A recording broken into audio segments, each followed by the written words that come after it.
بھلا جب ہم مر گئے اور مٹی اور ہڈیاں ہو گئے تو کیا ہم کو بدلہ ملے گا؟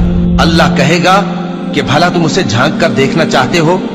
پھر وہ جھانکے گا تو اس کو بیچ دوزخ میں دیکھے گا، کہے گا کہ اللہ کی قسم تو مجھے بھی ہلاک کرنے لگا تھا، اور اگر میرے پروردگار کی مہربانی نہ ہوتی تو میں بھی ان میں ہوتا جو عذاب میں حاضر کیے گئے ہیں۔ تو کیا واقعی اب ہم مرنے والے نہیں؟ ہاں، جو پہلی بار مرنا تھا سو مر چکے، اور ہمیں عذاب بھی نہیں ہونے کا۔ بے شک یہی تو بڑی کامیابی ہے۔ ایسی ہی نعمتوں کے لیے عمل کرنے والوں کو عمل کرنے چاہیے۔ بھلا یہ مہمانی اچھی ہے یا دھوہر کا درخت؟ ہم نے اس کو ظالموں کے لیے بلا بنایا ہوا ہے۔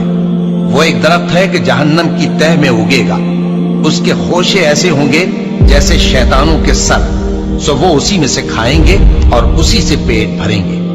پھر اس کھانے کے ساتھ ان کو کھولتا ہوا پانی ملا کر دیا جائے گا، پھر ان کو دوزخ کی طرف لوٹایا جائے گا۔ انہوں نے اپنے باپ دادا کو گمراہ ہی پایا تھا، سو وہ انہی کے پیچھے دوڑے چلے جاتے تھے، اور ان سے پیشتر بہت سے پہلے لوگ بھی گمراہ ہو گئے تھے، اور ہم نے ان میں خبردار کرنے والے بھیجے، سو دیکھ لو جن کو خبردار کیا گیا تھا ان کا انجام کیسا ہوا۔ ہاں، اللہ کے چنے ہوئے بندوں کا انجام بہت اچھا ہوتا ہے۔